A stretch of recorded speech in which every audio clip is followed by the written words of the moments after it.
एक बड़ा वायरल, जैसे आपने मोबाइल रखा है, हम कथावाचकों को देखते हैं कि अपने पास एक रुमाल रखते हैं, और जब भगवान ने कथा सुनाए तब बीच में ऐसे किया, उसके बाद दे फल फल फल फल आंसू बहता है। बागेश्वर बाबा सुनाए उसी कहानी। बागेश्वर बाबा कहे कि हम तो इनसाइड वाला बता देते हैं, मौज काटते काटते बता दिए कि श्री कृष्ण कथा में लोग रो रहे हैं, सब दिखावा चल रहा है। ये होता है सब? देखिए, आप रुमाल रखते हैं कोई? मैं रुमाल तो रखता हूँ कथाओं में, लेकिन आंसू आना कथा में ये बहुत अच्छी बात है। रोना कब आता है, आप कब रोते हैं?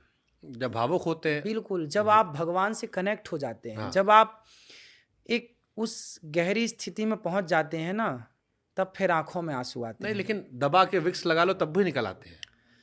कुछ शायद किए होंगे तो उन्होंने देखा होगा। सबके लिए बात लागू नहीं है ना, सबको एक ही लपेटे में कैसे लिया जा सकता है? क्योंकि बहुत लोग ऐसे हैं, बहुत संत। मैं अयोध्या जी में रहा, हमारे पड़ोस में। हाँ, मैं अयोध्या जी में राम कथा पढ़ने वहीं गया, तो मैंने अपनी आंखों से देखा कि वहां पे मधुकरिया संत रहते हैं। मधुकरिया समझते हैं? जो भिक्षा मांग कर लाते हैं और सरयू जी के किनारे दूर जंगलों में वो रोटी खा के अपना भजन करते हैं। और मैंने खुद देखा कि वो संत ना शाम होते ही कनक भवन जाते हैं। आप कनक भवन तो जानते हैं? कनक भवन जाएंगे और कनक भवन भगवान के ठीक सामने वो बड़े बड़े वो नहीं दरवाजा, उसमें सामने खड़े हो जाएंगे से टिक के, और घंटों तक वो भगवान को देख के ना रोते रहते हैं। वो जहाँ खड़े होंगे आप नीचे देखेंगे तो पूरा फर्श गीला हो जाता है। वो एक साधना है प्रभु से प्रेम की। क्या चाहते हैं वो?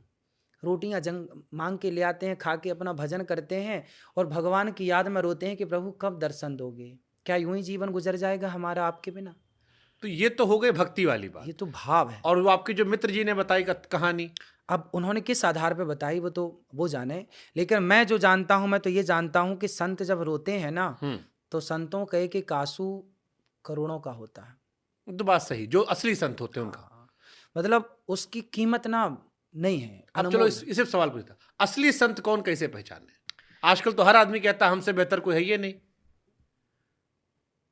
जो सबका दास बन के रहे, सबसे छोटा बन के। हनुमान जी लंका गए ना, तो क्या बड़े बन के गए? मसक समान रूप कपिधरी, अति लघु रूप पवन सुत लीन्हा। छोटे से बनकर गए। जो सदा अपने आप को छोटा रखे, मैं बड़ा नहीं हूं, मैं छोटा हूं, जो छोटा बन के रहे, छोटा रखे अपने आप को, वही संत है। महाराज जी कहे कि हनुमान जी लंका गए तो जला दिए, सारा सोना बह गया समुद्र में। हाँ। लोग कहे भाई इसका क्या लॉजिक था, थोड़ा पूछ लीजिएगा महाराज जी से। भाई आप बताइए, सोना जलता है कि नहीं? हाँ, लेकिन तो लोग भी जल जाते ना महाराज जी। अगर पूरी लंका सोने थी, पूरा लंका जल के, तो आदमी भी जल जाते। नहीं नहीं, आदमी तो दूर खड़े हो गए। जब लंका में आग लगी, घर में आग लगी, तो लोग सड़क में खड़े हो जाएंगे। अभी तो सड़क में खड़े हो जाएंगे। क्या मैदान नहीं था, क्या पार्क नहीं था वहां पे? बड़े बड़े मैदान। कंस ने जो लंका बनाई, कोई सामान उसका वर्णन आता है? तो मतलब समुद्र में जाकर खोजे तो मिल जाएगा सारा सोना?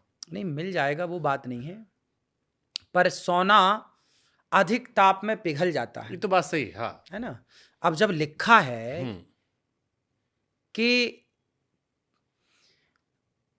पूंछ से हनुमान जी ने लंका जराई, ये तो आपने सुनी हो, पढ़ा है, सुना है खूब। फिर तो क्या ये लंका जलाना, क्या ये हंसी? लंका जार सिया सुधलाए। क्या ये लंका जलाने का जो प्रसंग तुलसीदास जी ने लिखा है, क्या ये हंसी मजाक का है? यदि लिखा है तो सही होगा, तब तो तुलसीदास जी ने लिखा है। तुलसीदास जी ने यहीं तक लिखा था ना, उसके आगे वाला जो आप बताए उस पर सवाल पूछे लोग। नहीं, लोग मेरे से ये सवाल पूछे कि महाराज जी लंका तो सोने की थी और सोना जलता नहीं है, मतलब ये क्वेश्चन तुलसीदास जी पे खड़ा हो गया। लंका जारी सिया सुधिलाई, तो लंका जब जारी तब ना लिखा कि लंका जारी, मतलब लंका जली। अब सवाल लोगों का क्या है, आज के पढ़े लिखे लोग तर्क तो करते हैं और ठीक भी है कि लंका, सोना तो जलता नहीं है, फिर सोने की लंका कैसे जल गई? भाई सोना जलता है अधिक ताप में, पिघल जाता है, पिघलता भी है। और आप देखिए, जब ज्वालामुखी फटता है तो पत्थर पिघलता है कि नहीं? ज्वालामुखी की जब लावे निकलते हैं तो क्या नहीं पिघलता वहां, और क्या नहीं जलता वहां पे? जब अधिक ताप होगा तो सोना भी जलेगा, पिघल जाएगा।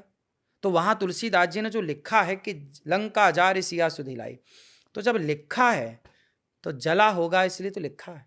ठीक, हम वो भी मान लेते हैं। अब कुछ फैसला दर्शकों पे, धर्म पे हम सवाल नहीं उठाते। हाँ। ये सबसे अच्छी बात हमने सीखी है पत्रकारिता में। हाँ।